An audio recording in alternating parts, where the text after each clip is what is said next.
Kama watu hawakuheshimu, hawakuogopi, wala hawavutiwi na uwepo wako, sio kwa sababu wewe ni dhaifu. Ni kwa sababu kuna siri za akili ambazo hujajifunza, na dunia huheshimu anayejua, si anayepiga kelele. Hizi ni siri 7 za kisaikolojia zinazozaa heshima, hofu na mvuto wa kimya. Namba 1, dhibiti nafsi kabla ya kutaka kudhibiti watu. Anayeshindwa kujitawala hutafuta kuthibitishwa. Heshima ya kweli huanzia kwenye udhibiti wa ndani, si kwenye kauli kali za nje. 2, ongea kidogo, tambua muda wa kunyamaza.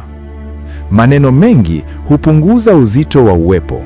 Ukimya unaodhibitiwa hujenga hofu isiyo na uhasama. 3, jithamini bila kujitangaza. Kujieleza sana ni ombi la kuthibitishwa. Thamani inayojulikana haijitetei, huonekana. 4, usiharakishe kujibu, jifunze kusubiri. Nguvu ya mtu hupimwa kwa uwezo wake wa kusita. Kusubiri kabla ya kujibu hubadilisha mizani ya nguvu kimya kimya. 5, weka mipaka bila maelezo marefu. Mipaka isiyo na kelele huheshimiwa kuliko vitisho vyenye makelele. Anayejua la kukubali na la kukataa huogopwa bila ugomvi. 6, uwepo wako uzidi maneno yako. Mtu hatambuliki kwa anachosema, bali kwa kile anachoruhusu. Uvumilivu, msimamo na uthabiti hujenga mvuto wa kimya.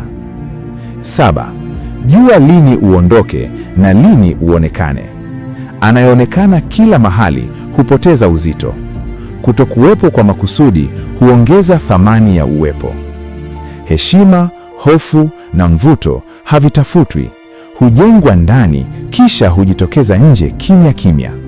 Mtu anayejifunza kujitawala leo hatahitaji kupigania nafasi yake kesho. Acha comment nimeelewa kama ujumbe huu umeamka ndani yako.